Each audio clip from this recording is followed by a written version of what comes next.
bunch of things happened all at once. The door opened, the light came on, and the gun fired all at once. Pop, pop, pop, pop, pop. It was 2 to the head, 3 to the chest, and 1 left in the chamber. And I was standing with my door open, looking over Jimbo's shoulder when it happened. So I literally was looking down the barrel of the gun when it happened.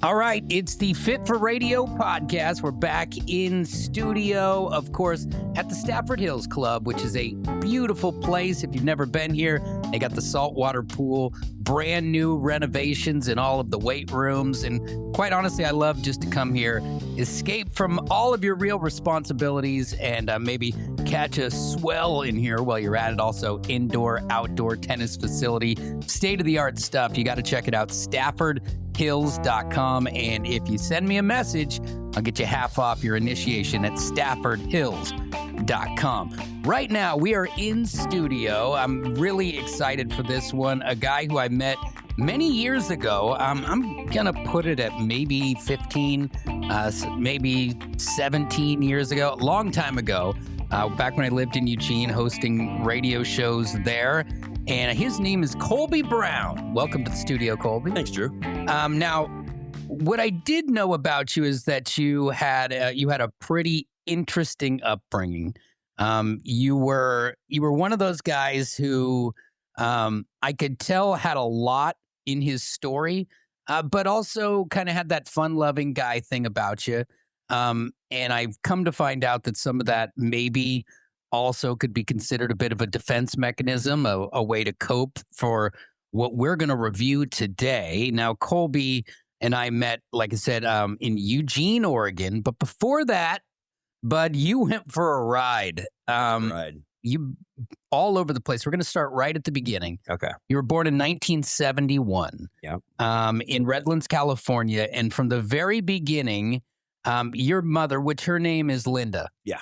So in the notes that you sent me, you never once refer to this woman as your mother. You picked up on that. You only refer to her as Linda. Now, I will have to refer to her as your mom. It's easier. So that people can understand what we're talking about. And I sometimes do too, but it's... And so no disrespect. Know that in my mind, she's a Linda. Yes. Okay? Yep. But for all intents and purposes, right now, I'm going to have to kind of go back and forth on it. Now, you say here at the beginning, when you were born, that your father's name was not on the birth certificate. Is that correct? That's correct.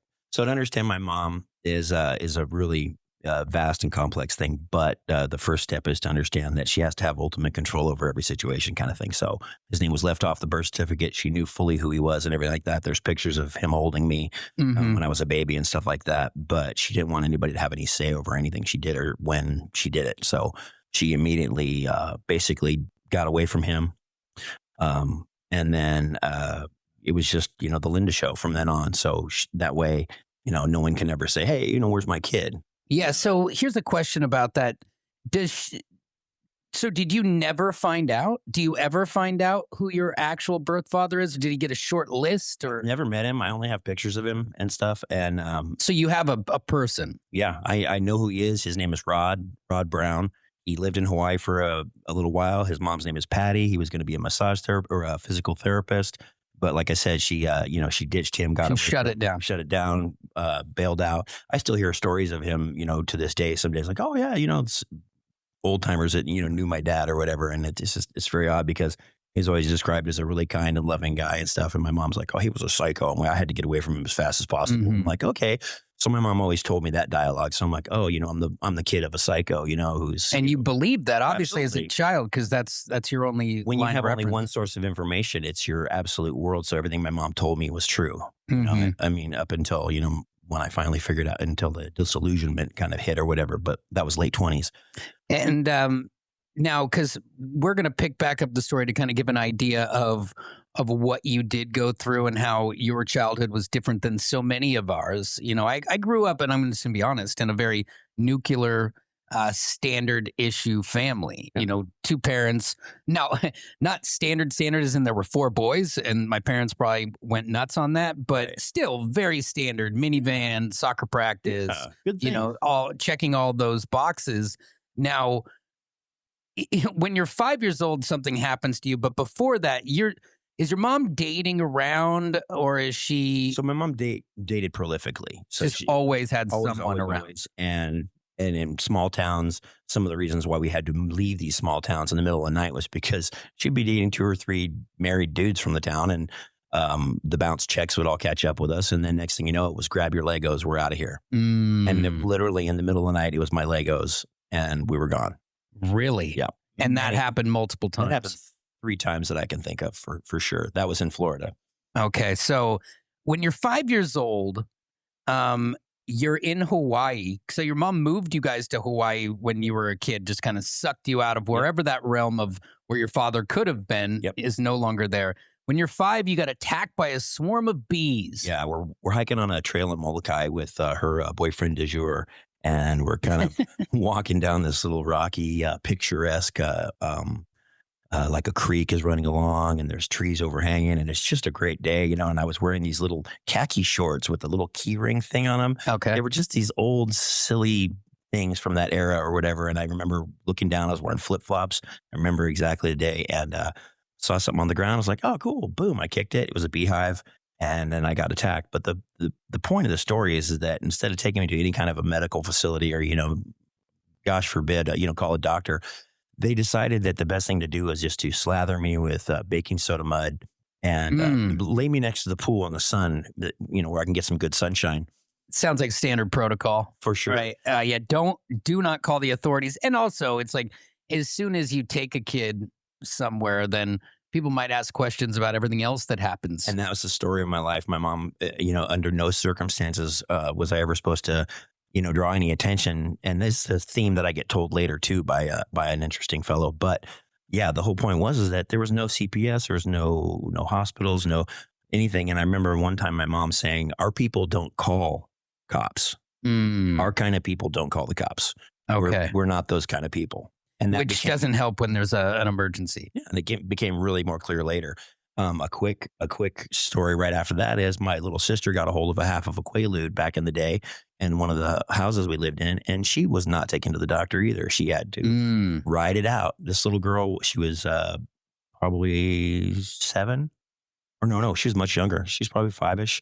And she ran around the house crying and crashing into things, and it was hysterical. And I remember asking my mom, "What's going on with Bree?" Because I loved her. She was my baby sister. Yeah, I mean, like big bro. I felt like I was the one who was supposed to take care of her because my mom obviously was not.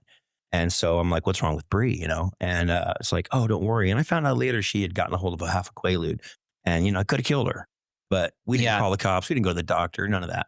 Well, Child Protective Services, they do not love when kids take Quaaludes. They're like, which you can't even find one now. They don't even exist. Who knows what a Quaalude is? My kids have had 0 Quaaludes. Yeah. So far. That's the recommended intake. But it helps that you can't get them anywhere. And as time goes on here, though, when you're 7 years old, it's still just 1978. You moved to an LA apartment where you almost drowned. Yeah. So my mom, I guess I can explain. She had the 7-year itch. Every 7 years for 3 times in a row, she had a kid. Oh, okay. So at one point, it's always the gap. At one point, we were 7, 14, and 21. Okay. So, and each time recreating the exact same circumstances. Leave the father, moving on. And he's evil. Let's go. He's evil. We're out of here. Boom, boom, boom. And then what happened with my older sister was that she was given a choice. So my older sister was born in Lake Tahoe to a guy named Dennis. It was the dad at that time. So as soon as she was born, my mom found Rod, my father. Okay. And was pregnant with me when my older sister was 7. And my mom said, "I'm going back to Hawaii to have this baby. Do you want to come with me, or do you want to stay here in Lake Tahoe with your friends and the high school and your aunt and your dad and your whole family and all the things that you know and love that are normal to you as a little 7-year-old girl? Do you want to stay here with that, or do you want to come with mom to Hawaii?" Mm-hmm. She's like, "No, I want to stay." And so giving a child a choice like that is just Shouldn't it's the be. most horrible thing you can do. I mean, No. because then the child always, did I leave my mom? Did she leave me? What, where do I stand? What do I do? You lose no matter what. Yeah, If you lose no you matter leave what. the family, Right. you never forget about that. You leave your mom, you never forget about that. Right. So fast forward to the apartments. We get to California, or we're living in these apartments in California, and Marnie's coming to visit. And I'm a little kid. I forget how old I was, but she's coming to visit, and You're a 7-year-old kid here. Yeah, so I'm 7, so bingo, she's 14. I fall in the pool. The maintenance guy at the time grabs me, yanks me out of the pool by my clothing, and throws me on the ground, and I was just like a wet rat. I had my shoes on, socks, full clothing, everything. And we go upstairs, and I'm in a mess load of trouble. I got wet. I'm in the pool. And Marnie, my older sister, is like, yeah, he got in the pool. He's in trouble. And he was bad and everything like that. And I just remember being so confused because I couldn't remember it properly. Mm-hmm. So it's hard to process at that age as well. So years later, so years later, I'll just fast forward really fast to this, so we get her. But we're sitting at a bar at her wedding, and she's wasted, drunk, and she's sent for me and her family to come to Lake Tahoe to see her get married to a guy named Royal Kukoff, who was the cocaine king of Lake Tahoe at the time. Oh yeah, he was a swell guy. So she was going to have a big wedding, and so at the rehearsal dinner afterwards, it was football season, and there was a football party. He cleared out of the bar earlier than we were there, and we were there just tying one last one on at the end of the whole rehearsal dinner. And it's me and my sister, and we're sitting there at the bar, and everybody's winding down, leaving. It's late, early morning. And she's sitting there, and there's a giant football-shaped bowl of guacamole in front of her, and the bartenders are moving everything down to the end of the bar. They're wrapping things up. They just want us to leave. And I'm sitting there because I'm the designated driver, so I'm sitting there with my sister, and she's just like so sauced. And she's sitting there, her eyes are thing, and her head's bobbing like this, and she can barely keep her head up, and she looks at me, and she starts telling me the story about how I fell in the pool. Mm-hmm. She goes, "You little bastard." She goes, "I thought you were going to drown." I go, "What?" She goes, "I pushed you in the pool." She goes, "And I stepped on your fingers." And suddenly the memory came back. And I remember being in the water, looking up at the edge of the pool, grabbing the curb of the pool, and someone stepping on my fingers. And I never knew who. Jeez. And I went, "Oh, huh." And it all came back to me. The memory flushed back to me. Did she say why? She says, because I look like my dad. Because when she got the choice to be given whether to stay in Lake Tahoe or not, or go with her mom, she knows that I went with that I was the reason that she was leaving. And so she goes, "Yeah, you look." She had that resentment. She goes, "You look just like your dad, you MRF," or whatever she called me at the time, and it was like, oh, wow. And then she passed out, and her face fell in the guacamole. So I sat there, and I looked at her face in the guacamole, and she did that big exhale. Now, you know how thick guacamole is, so it just does that thing, Percolating. It just percolates, and I'm like, in a second, she's going to do the inhale. Do I let her inhale the guacamole? Mm-hmm. And repay the favor? Bingo. Or do I pull her head out? Are you the avocado bro? So I grabbed her by the hair, and I pulled her hair up, not so gingerly, and just looked at her face, and she's like, she's got guacamole. I'm like, "Yeah, you were the prom queen of freaking Lake Tahoe. Congratulations." Yeah. Oh, man. The Fit for Radio podcast is brought to you by the Stafford Hills Club. I just spent the entire morning here before doing the podcast, dropped the kids off at school, come to the club. My 2-year-old gets to go to the kids club. I go up. You can hit the exercise bike to warm yourself up, hit those brand new free weights in the fully remodeled gym. And of course, Amy's taking the classes right down the hallway. And then downstairs, when you're done, of course, you've got the nice locker rooms with the saunas and the steam room. You can come out. There's a little snack bar, cafe, and it's a place where people come together to work out, to improve themselves, and to make some friends. So if you like the idea, there's a reason that they were voted the #1 health and wellness facility in the Portland area. Check them out today, and I can hook you up with half off your initiation fee. So come hang out with me every morning, staffordhills.com. And you didn't have it easy, that's for sure. Now, this stuff continues as you move.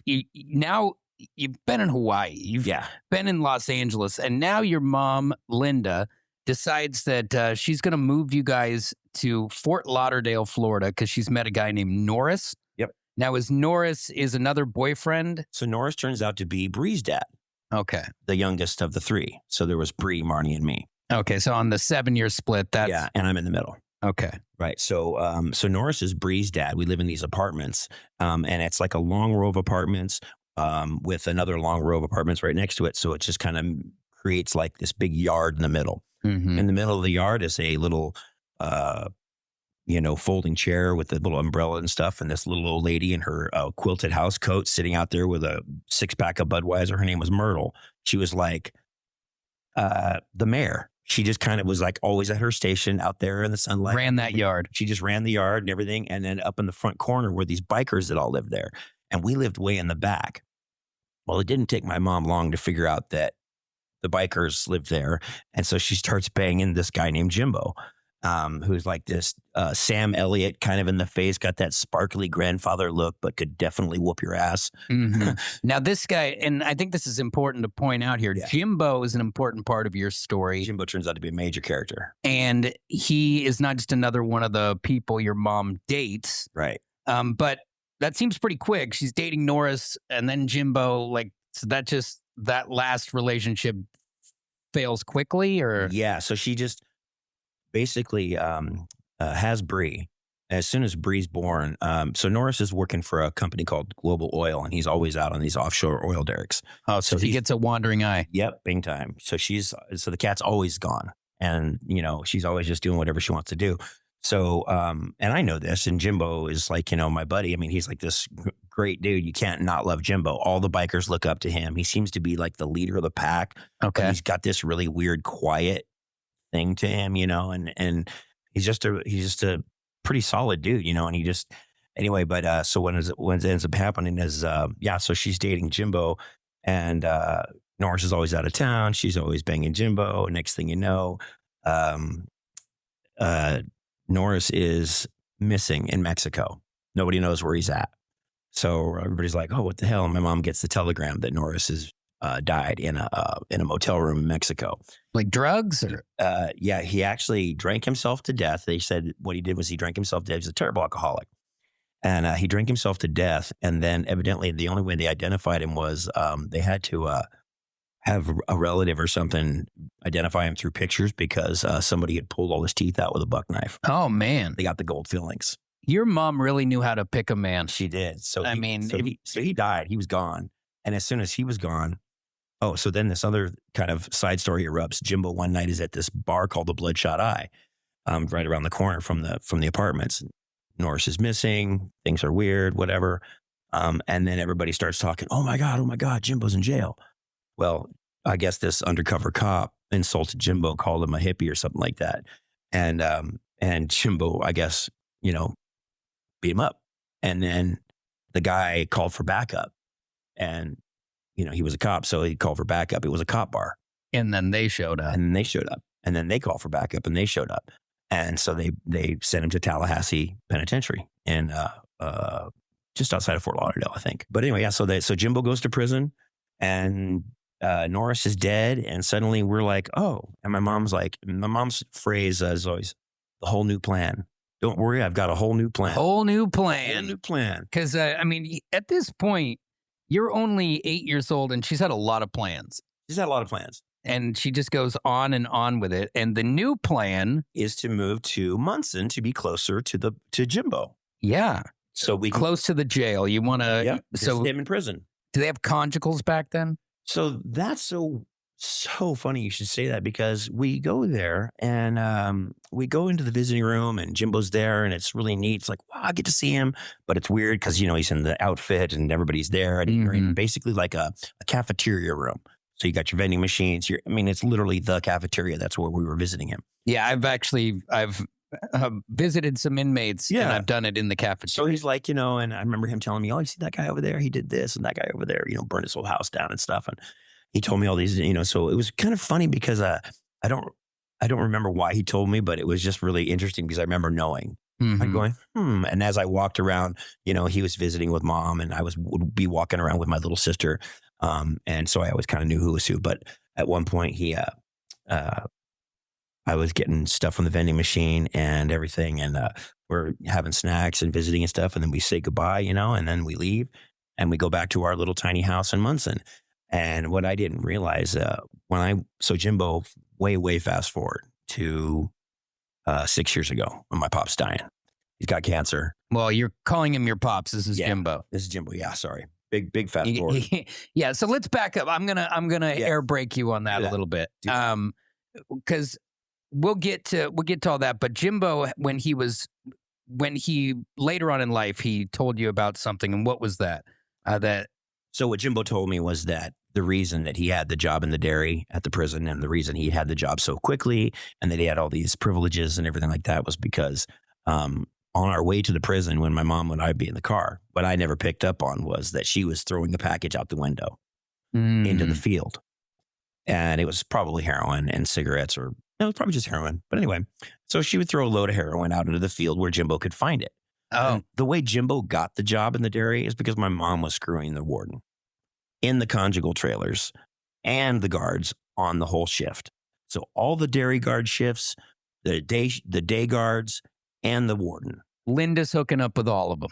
To give Jimbo privileges, rights, everything. And she's throwing heroin in the field. So Jimbo's also got the giant hookup of dope, in the prison. So he's got everything. So this goes on for a while. And at some point, your mom gets a whole new plan. Yeah, the whole new plan. Move to Hawaii. And so this time, it's time to move to Kona, Hawaii. You're still you've lived an entire life, and you're 9 years old. Yeah, 9 years old. The whole new plan is we're going to move to this beautiful farm. There's a ex-boyfriend of hers, just this really great guy, who owns this farm. And it's an ex-boyfriend. It's an ex-boyfriend. So, we're going back into old history for her. I don't actually know when they dated. It was, sometime in the 60s, 70s. I don't know. So you moved there, and this guy's name is Kerry Watson. Yeah. So Kerry Watson, we get picked up at the airport in this funky truck by these hippies, and we get taken up Mauka, which means mountainside in Hawaii. We get taken up Mauka up into the beautiful, lush rainforest, and we go up in there, and we come into this enormous avocado plantation, and it's just incredible. It's blowing my mind. Everything is alive. It's just so gorgeous. We go down into this field. We drive down. We putter down into this lower area of the farm to find this little coffee shack.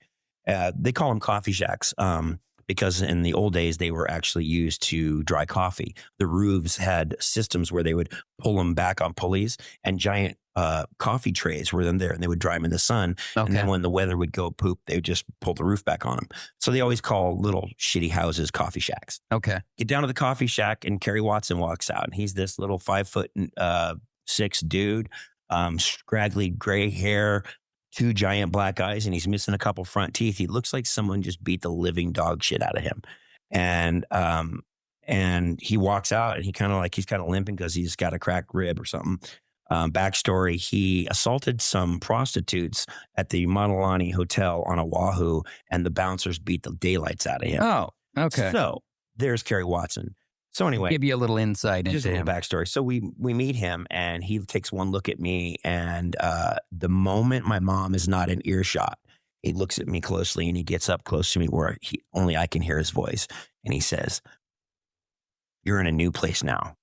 These are my rules. This is my farm. You're going to do what I say, or I will kill you. Whoa! And I will put you in a hole, and no one will ever find you." And you're up in a desolate, or you're in a place where nobody is. There's nobody around. They could bury you easy. Easy. I don't even know where I'm at. And you got to think about it also from the perspective of a 9-year-old, right? Like, so my oldest kid is 10, and this would blow her mind. Could you imagine a grown man walk up to, saying that to your child? Just to say it in general, is like, it's crazy because they live in a different world, yeah. Right? And to be forced to, because that's like a grow up moment. Yeah. Now you weren't allowed to stay in the same place as your mom and your sister. What was your living So the situation? rules were broken down pretty quick. I was going to live in a little up the road in this little kind of a shack arrangement called Shantytown. There was a school bus up on blocks. An old ex-merchant Marine guy named Huey, who had a heart of gold, but was on a constant LSD flashback. He'd basically taken so much LSD that he was constantly hallucinating. Whoa. So when you talk to him, he'd go, when you look around and make these noises, and you sometimes almost thought you saw him too. But anyway, so Huey was in the bus. There was a little purple shack next to it, another shack on the left. I got the little purple shack. Mm-hmm. The rules were, you come down in the morning before school and you clean my dog's eyes. They had mucus in their eyes. He had English pit bull terriers like Spuds McKenzie, the old dog. Yeah. He had English pit bull terriers, and he said, you got to clean their eyes. You give them their heartworm medications, fill up their food bowls, and you clean up all the dog shit in the yard before school. And then you go in and you do the dishes from the night before. And I don't want to hear you clink a single dish. I don't want to hear a dog food kernel hit that bowl. You do everything dead silent. And the problem with that is that his yard all around his house was pea gravel. So everything's loud. Every time I stepped, it made noise. It was so unnerving trying to be quiet as a child for fear of a beating. And the first time I missed a pile of dog shit, I knew I had missed it because I didn't have time. Because I also was not allowed to be late for school because no attention could be ever called back to the farm. So I was trying to get to school on time so I didn't get in trouble. And I saw the pile of dog shit and I skipped it and I ran. And I was going up the gravel path next to his house and I heard the door open behind me. And I heard his feet go catch up to me. And the next thing I felt was my hair. And he grabbed me by the head and he beat my face against a post. And then he threw me in the bushes. And I remember laying in the bushes pretending I was unconscious because I didn't want him to beat me anymore. So, that's terrible. Yeah. So that was my very first sample of like, oh, he's not kidding. He's not kidding. He's actually going to follow through. And if he's not joking about that, he's probably not joking about killing me either. So I should probably take this individual very seriously. So I spent most of my years on the farm around that time hiding from him. And how long did you live there? I only lived on the farm probably for 9 years or so, because as soon as I was old enough to leave, which was pretty quick, I was off the farm. Then I was back on the farm. It was... So you came and went a few times. Yeah, I had to come and go a few times. I had to fall back and, you know. Well, it's a tough time, too, because you are, when all those things we're talking about start as a 9-year-old. But when you're 5 years into it, when you're still there, Jimbo has gotten out of prison. Yeah, so Jimbo just inexplicably shows up one day. Was that weird for you? Yeah, because nobody told me. And before he gets there, Carrie is an ex-boyfriend of your mom's. Your mom clearly isn't going to stop being promiscuous. What is she doing before Jimbo gets there? So before Jimbo gets there, I don't really see her very often at all. Because she's way across this massive plantation. So 90-acre farm, but the thing is that she's either with Carrie in his dune buggy flying across the terrain, or they're on some other island at a concert. There was a period of time when my mom moved to Molokai and never told me. I had no idea. So I was on the same farm and they'd be like, oh yeah, so how's your mom doing? I'm like, I don't know. She's on Molokai. I mean, how do I even know?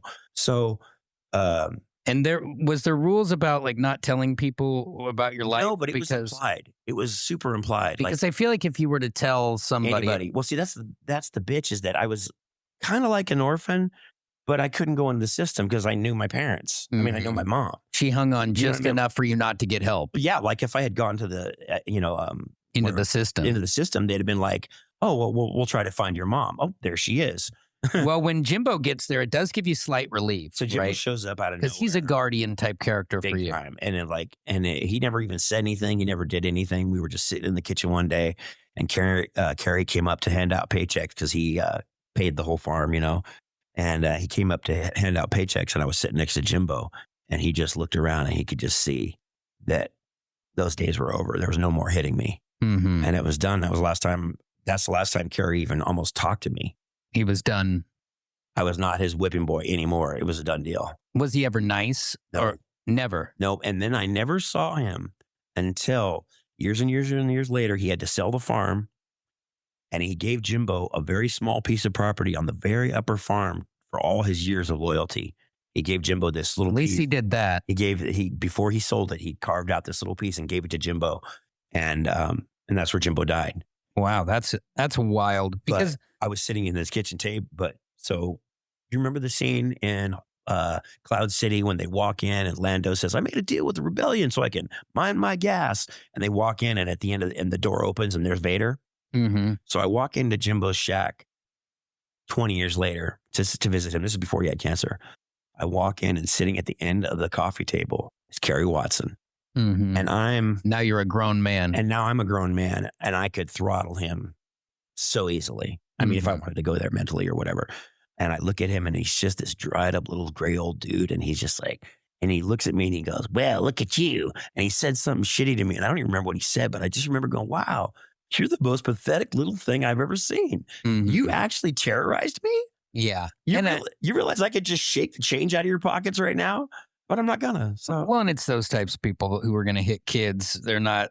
There's no tough in them. yeah, You know, it's a different level of pathetic. And I give you credit for not walloping them right there, because I knew you near those times, at least of 20 years ago, and very strong handshake. You gave me a hug when you got here. I felt like you could have crushed my bones.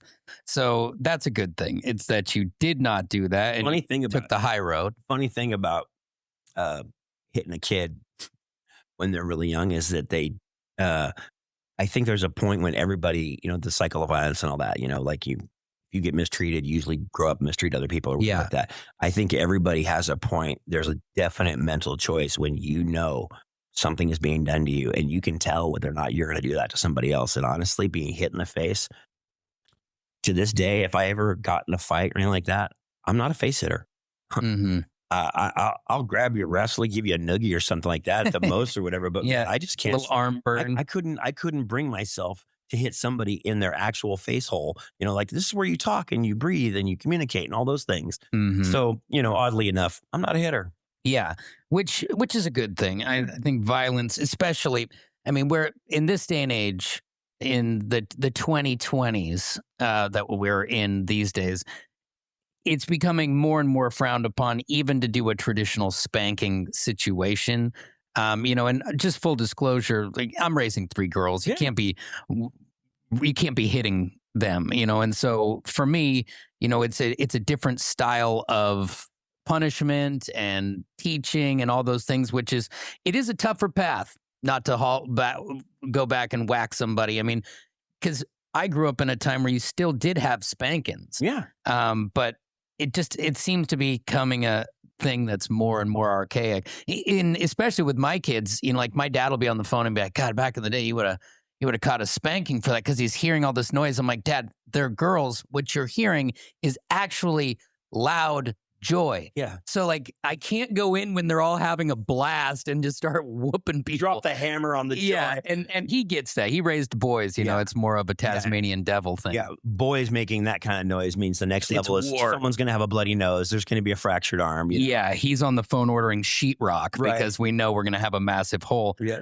Now, I hate to turn it back to a serious type of story, but in 1986, I was reading some of kind of like your bio about this stuff, and my eyes were just like peeled to the paper trying to figure out what happened. Now, when you're 15 years old, there's a late night party in the tree house and something goes down. So really super quick backstory. At 15, I'm a pretty big kid.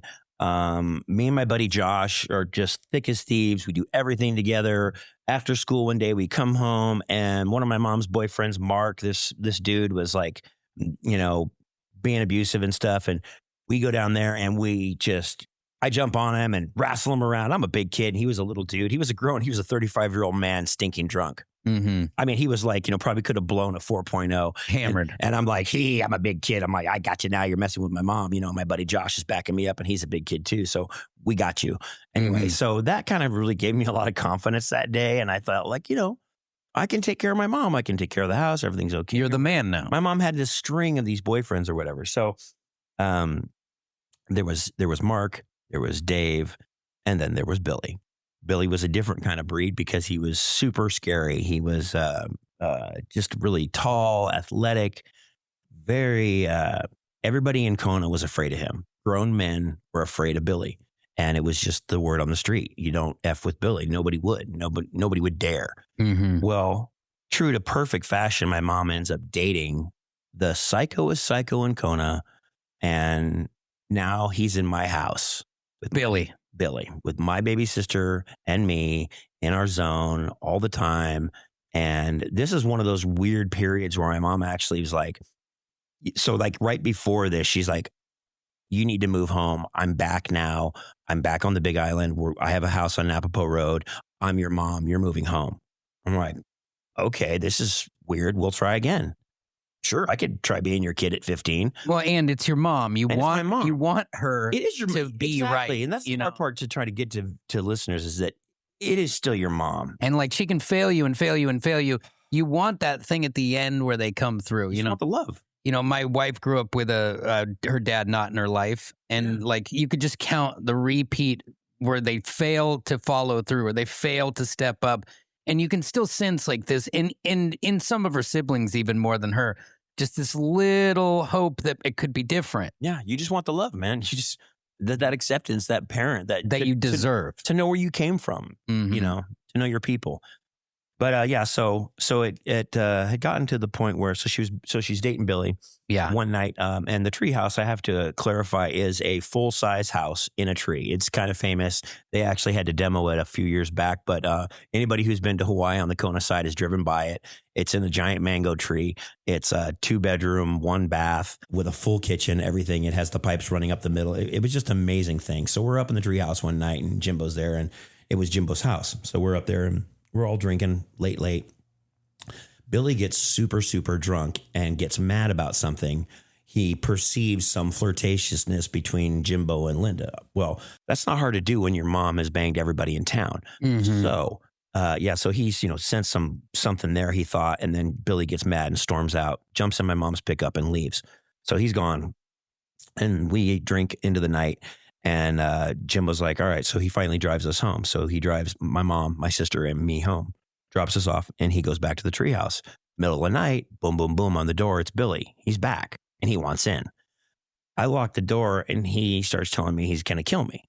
He's like, unlock the door and let me in so I can, beat the crap out of you. I mean, he was just saying some real medieval shit to a kid, Yeah, he's being belligerent. And I'm not thinking that I have a chance against this guy because I'm like, he's not drunk. I'm not bigger than him. My buddy Josh isn't here. What am I going to do? So I call Jimbo. I'm petrified. I call Jimbo. I'm like, Jimbo, Billy's here. And I'm like, Jimbo, hello. No Jimbo. Now what am I going to do? Billy gets pissed, gets in his truck and leaves. Then Jimbo shows up. He's like, where's Billy? I'm like, I don't know. So Jimbo goes and sits on the couch. He says, go to bed. The Fit for Radio podcast is brought to you by the Stafford Hills Club. If you haven't been here, you have to realize that while there are great health and wellness facilities all over the Portland area, it's Stafford Hills that was named the best of them all. And when you come here, you can feel it. It's a community, stronger, faster, smarter, together. If you like the idea, you should check out staffordhills.com and send me a message. I'll get you half off your initiation, get you going, and next thing you know, you'll be looking in the mirror and be ready for that heated saltwater pool come springtime. staffordhills.com. Check it out. So my room's right off the living room. Jimbo's sleeping on the couch, and I can't help but notice that Jimbo's got the 38 in his waistband. And so it's a 38 revolver, police. It's an old police pistol. And so Billy comes back a little while later. Boom, boom, boom on the door. Jimbo goes to the door, and he's like, get the fuck out of here, Billy. It's not happening, man. And I can tell this story pretty comfortably because everybody in the story is dead except me. So in case anybody's wondering from a law enforcement point of view. Mm-hmm. But so, he says, let me in. I'm, this and that and everything. And Jimbo's like, hey, man, just go sleep it off. Get out of here, dude, whatever. And Billy ups the ante and doubles down on some super medieval threats about what he's going to do to my sister and my mom. Use your imagination. It's bad. Mm-hmm. And at that point, Jimbo said, and all I heard was Jimbo said, you're going downtown. And a bunch of things happened all at once. The door opened, the light came on, and the gun fired all at once. Pop, pop, pop, pop, pop. It was 2 to the head, 3 to the chest, and 1 left in the chamber. And I was standing with my door open, looking over Jimbo's shoulder when it happened.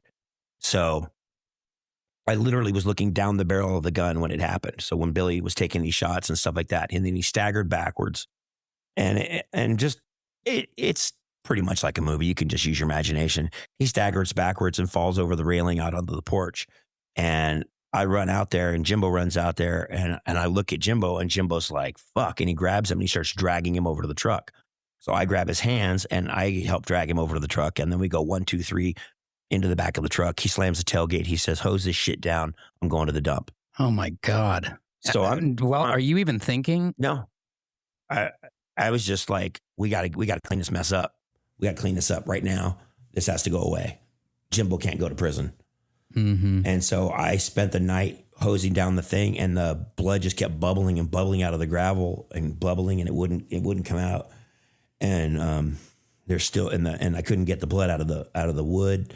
And I'm washing, and I was still washing when my mom woke up the next morning. She slept through the shots. She was downstairs, passed out, drunk. I mean, it's not funny. It just shows like, the dysfunction in it. And so then the next day, her truck's back, but there's no Billy. And she's like, "Well, that's weird." My mom was also pathetically stupid. So she would have been really dangerous if she had been smart and been a grifter, but she was a dumb grifter. Okay. Yeah. So anyway, so Billy disappeared. The next day in school, I'm sitting there, and I look down, and I'm in, class, and I look down, there's a little spot of blood on my Reebok, and I'm like, huh. Oh, sketchy. And I look around, and I'm like, I wonder what everybody else did last night in my class. Yeah. And you're just in this dysfunction, and you're just 15. Yeah. So that happened. And then, and Jimbo always told me, he said, "Hey, if you can't live with the guilt, let me know, and I'll disappear, and then you can tell whoever you want." Man. And I was like, "I'm never going to tell anybody, Pops." So I go, "Don't worry, I mean, what am I going to do?" Yeah. And so you've lived with that. And did anyone ever come ask questions? There's rumors about a missing persons report not being followed up on, and that the cops are secretly chuckling that he's gone. So nobody really knows what to make of it, except for that he's gone. Mm-hmm. And only Jimbo and I know. So the other thing to remember at that time is that Jimbo's 25-year-old girlfriend, Fawn, was also secretly grooming me to be like a partner or something. I didn't know. But I was 15 and she was 25. And I thought, wow, she's beautiful. She's interested in me. I wasn't sure, in my life up to this point had not been, I had no templates to know examples of a normal, oh, this is supposed to be happening, or this isn't supposed to be happening. So when I start getting come on to by an older woman on the farm, even though it's like Jimbo's girlfriend, I don't know. Well, back then, let's be honest, when you're 15 and you're a boy, you're like, yeah, what's going on? Farm. It's like, the leftovers of free love are still percolating, you know what I mean? So it's there. So I'm like, oh, this is great. This is cool. It all culminates to one Thanksgiving night. We all go out for dinner. We decide we're all going to go out to Huggo's, or I forget this restaurant for, we're going to let them do the cooking. We go there, and customary, my mom orders me a couple of shots, dumps them in my Coke for me. This was standard since I was little, or since I was a teenager. Anytime we're in the restaurant together, she'd always just hook me up. It's like, like moms too. Yeah, in a different way with your mom. In a bizarre world. So she gives me that, and then and Fawn tells me to eat this. She sticks something in my mouth. She's like, "Here, eat this." And it was a couple of hits of acid. Oh, so this starts. So I start.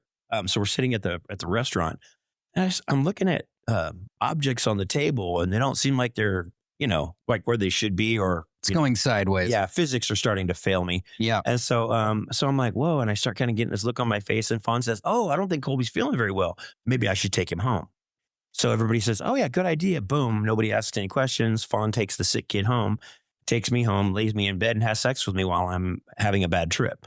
So, have you, at this point, you're 16, have you ever hooked up with a girl like that before?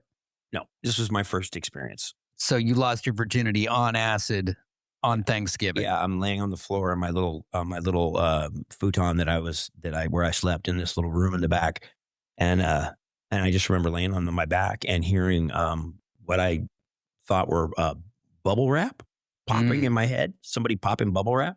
What was it actually? I don't know. Nothing, just something in the ether, out in the universe that the acid unlocked. My innocence dying. I don't know what it was, but so that happened. Really, And then so Did she anyone gets ever up. know about that, or? Nobody ever found out. And the worst part was that I had to just kind of live with the memory of it, because when it was done, I didn't really remember the act itself. But when it was done, she gets up and she said something really horrible, like, you're not even a man. Oh, And she walks out of the room, and I remember laying there crying and listening to the sound of this bubble wrap and trying to figure out, okay, so then what is a man? What do I need to be? Like, how do I get to that point? What are my examples? Who do I follow?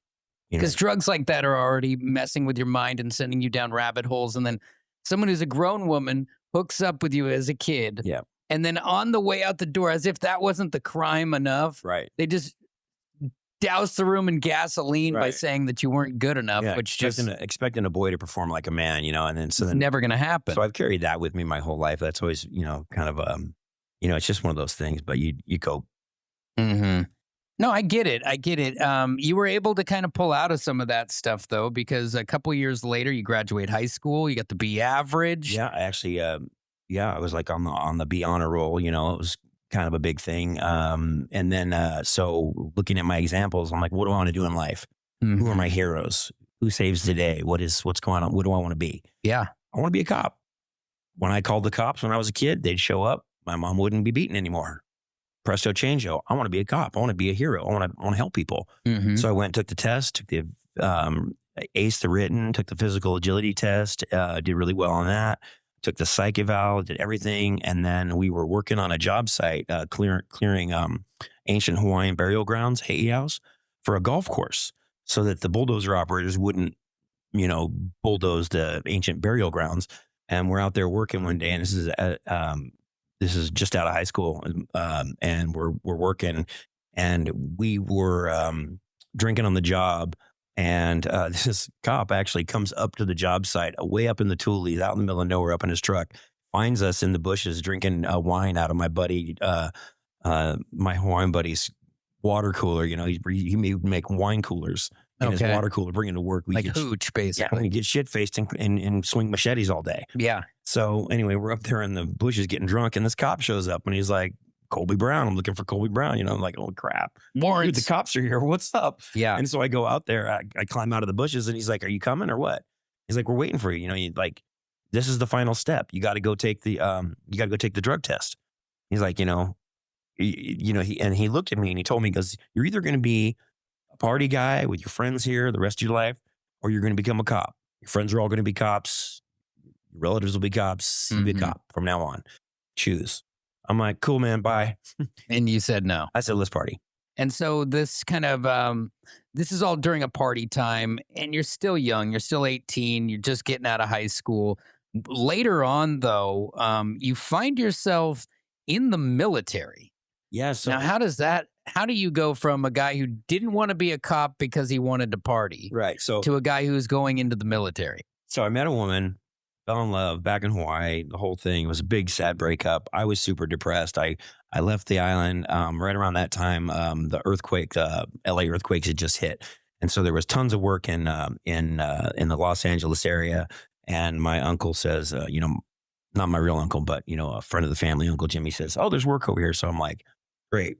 So I take off to LA to go get some of this earthquake cleanup, big bucks, prevailing wage money. Mm-hmm. And when that work ran out, I ended up without a job, without anything to do. And I'm like, I need employment. I don't know what to do. So I'm like, fuck it. I went to the recruiter, and the recruiter just lit up. He's like, oh boy. So I went and I took the ASVAB test, that tells you how far you're going to get during your whole career in the military. I aced it. They're like, you can be a pilot, you can be a boat operator, you can get into computers, you can get anything you want. What do you want to do? I want to carry a machine gun. They're like, ground pounders, 11 Bravo.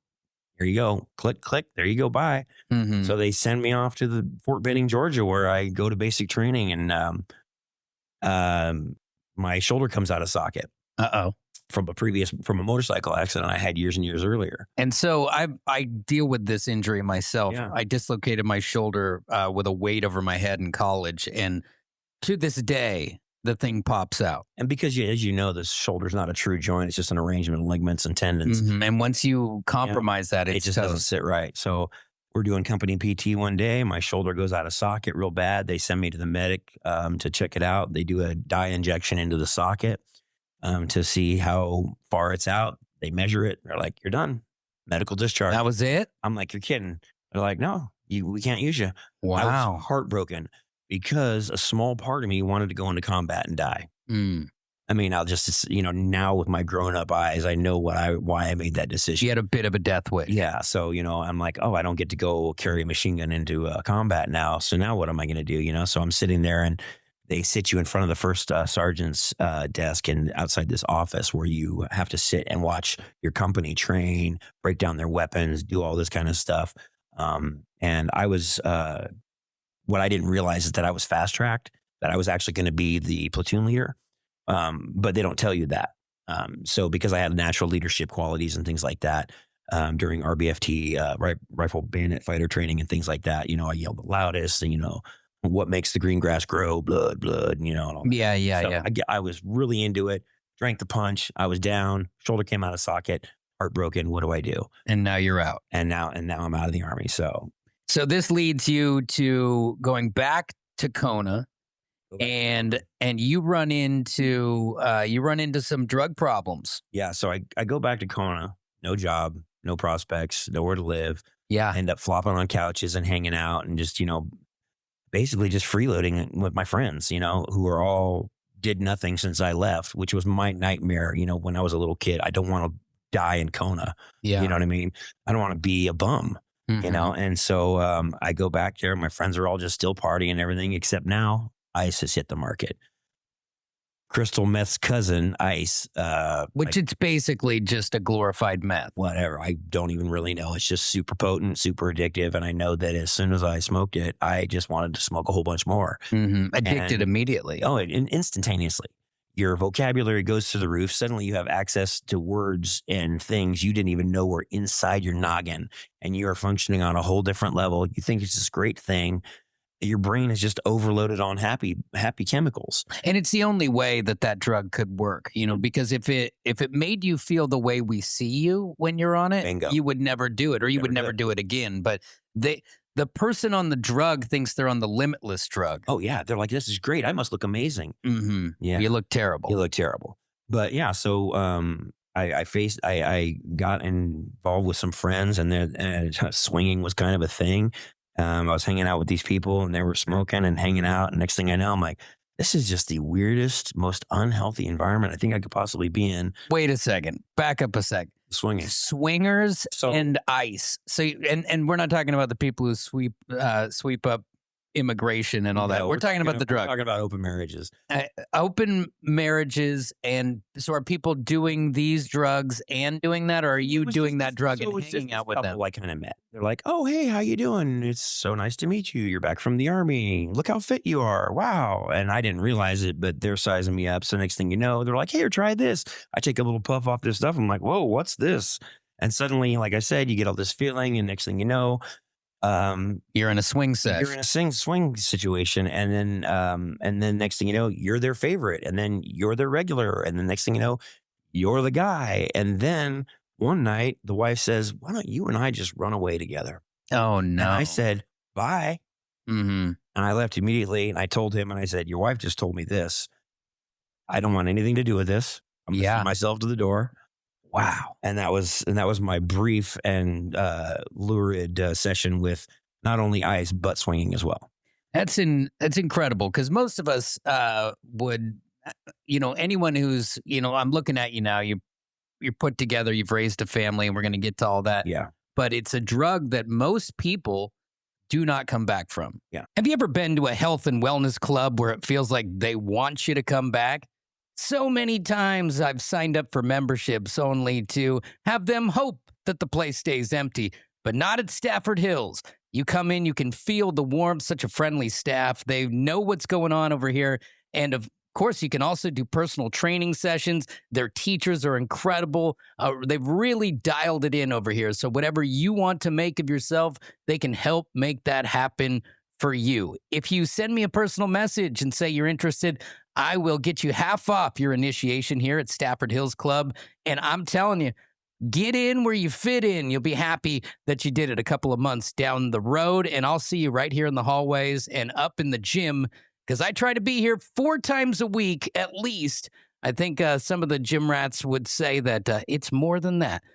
Go check it out today, StaffordHills.com. And swinging, it's best that these aren't people long term because that almost always just explodes. Always ends badly. At some point. Starts great. It's so much fun. It's this open, honest thing. You're like, how could it be this easy? Because it's not. It's not, and it's terrible. And now that drug, though, you can't just put it down. No. Like, there's got to be a process there. So you're high on, or you're addicted to drugs. You're just left a swinging session. How do you recover from that? So how do I recover from it? I just basically, so to fast forward to a story where Jimbo quit heroin one time when I was a kid. He told me, you have to go to town for a couple of weeks. I got a kick. I go, what do you mean you got a kick? He goes, I'm kicking the habit this weekend. You have to go away. I'm like, all right. So he gave me a shopping list. I went and got him a bunch of food and stuff, took it back to him, and then I left. He quit heroin by himself in his house in 24 hours. Mm-hmm. That's how I quit smoking ice. That's how I quit drinking. That's how I quit smoking cigarettes. That's how I quit all of my bad habits that I've ever had. But 24 hours isn't enough to come back from. Because it's all in your head. It's willpower. It's what you're made of. And me not knowing what I was made of, not even knowing where I came from, to meet someone who has so many deep flaws, but still can muster up that little bit of something and go, no, I'm done with this shit. This is over. This is how you quit. So put it down. So, and I admire that, Yeah. And having the drive to do that, because it does take a I'm done moment. But, you talk to people who quit opiates and they get extremely ill. You talk to people who quit alcohol cold turkey. A lot of them get extremely ill, especially if their drink of choice is hard liquor. Yeah. And so, like, people who have a handful of beers, but they get a little belligerent and they quit, it's easier than people who are a true addict. Now, I have clearly never done ice before, but I would guess that there would be physical withdrawal as well. Or is it truly a mental fight? I think if you did it for a long time, there would be. I think my dipping that toe in the water was so brief that you were able to get away. I dodged all the long-term effects, tooth loss. I mean, all those things. I just put my toe in the water and went, oh, that's really bad. Let's just go ahead and get out of that. Mm-hmm. The eroding of the face and everything that comes with it. Now, you don't do this alone, though. You end up you're in Reno here at some point because your mom, Linda, she tells you that she's dying. Yeah. So through the grapevine, I hear, oh, your mom's dying. I'm like, what? Oh, yeah, your mom's in Reno. She's dying. She's on her last leg. This is it. And so I'm like, all right, I have to drop all of my resentments. I have to drop everything and go see my mom. After all, it's my mom. It's the end game here. So I quit my job, gave up my rental, gave away my dog, dropped everything, flew to Reno to realize that she was not dying. She was just she had a lung removed. She had a tumor in her lung. Had it removed. Now she's on an oxygen tank. So if you can think about Terminator. Was she a smoker?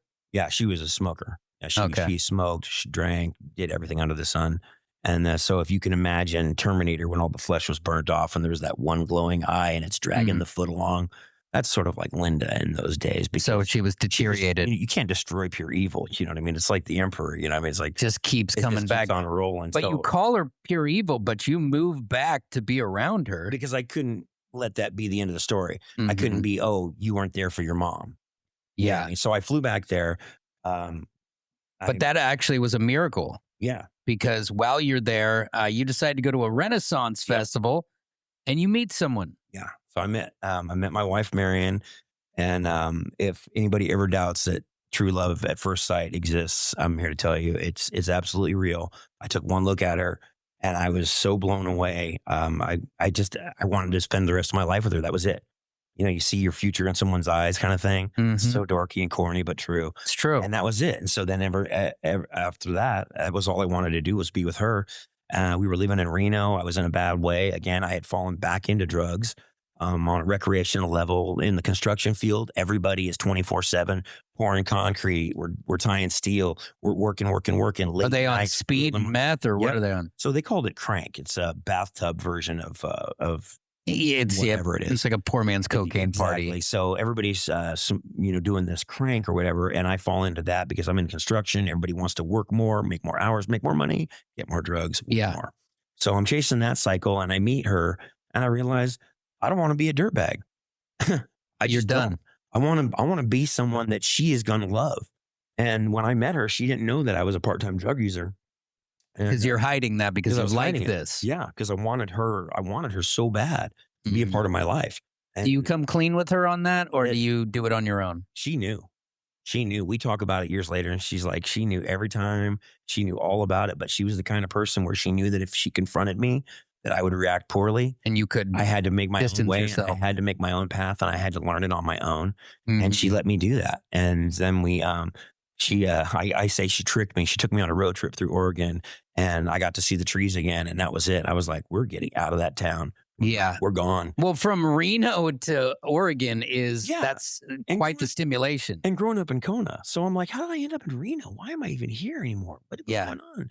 So we left in the middle of the night on Thanksgiving. We didn't tell anybody where we were going. We packed up. I had an old military ambulance, a big old truck. We packed it full of stuff, all of our pets, everybody. We moved out in the middle of the night. We never looked back. We moved to a little town called Vida up in, and it was like I'd moved to a state park. There were giant trees I couldn't even put my arms around in the front yard. The river, I could hear the river across the road. And that's where I recovered. And I think the power of nature is underestimated. Absolutely. And people live in parts of this country who have no idea what the Great Northwest is like. And it's like, oh yeah, there's trees and it rains. It's like water for your soul. Yeah. I mean, I have a buddy, actually, he came on the show a couple weeks ago, Tack. Yeah. When he would come to town, it would be sensory overload because, it's trees behind trees behind trees and then a mountain. Yeah. And then it's trees, and then a river behind that leads to a mountain. And it's like the depth perception. And was he from Phoenix? No, he's from Texas. Texas, right. Which is just as much of a thing. And so we are so spoiled here, but it's medicine. Yeah. And if you go into the forest and you just sit and you listen to the sounds of the wildlife and the water and the wind through the trees, it's therapeutic. My body was so sore. I just sat there and she brought me food and soup and told me she loved me. And that was it. So after about a little while of recovery, I enrolled in heavy equipment operator school so that I could advance my skills, things like that. I became a loader operator, put in 20 years at a local company, earned retirement, bought a home, had 2 gorgeous kids. Now I have a farm. She has an arena. So we have our dream. She teaches horseback riding lessons in her arena. I have the farm, the animals, the pets. Everybody loves me. My house is full of love. Which is the important part, It's heaven. I'm literally in heaven. I wake up every day and I'm like, I scored. I just totally scored. And there's a thing, and I was actually just talking to my dad about this the other day, and it's like, at the end of our lives, everybody always tries to think of what can I accumulate? Yeah. How much money can I make? The most toys. How many zeros? How many toys? How many houses? How many square feet? But in the end, the only thing that we're going to care about is time. Yeah. And it's time with those that we love, and it's time to build memories and those types of things. And so, to me, in this world, that is riches. Exactly. Riches is that wife who loves you, who would go to the ends of the earth for you, and you return that favor. Exactly. Those kids who understand what you sacrificed and what you overcame to be here. And that is what allows you time with them. And so I think that if there's one, bury me with my riches, I don't care, because you can't bury me with time. Yeah. And so I'm glad that you were able to get out of this when you did, because, you are the bloodline, you are the legacy. In 2016, your mother and both your sisters self-destruct and die within a year. Yeah. And that's how you have the no blood relatives. Yeah. So Bree, lifelong addict, drinker, drug user, just like my mom, suddenly had, I think, kidney failure, went into the hospital. They tried to fix her, and then she started having multiple organ failure, and she died.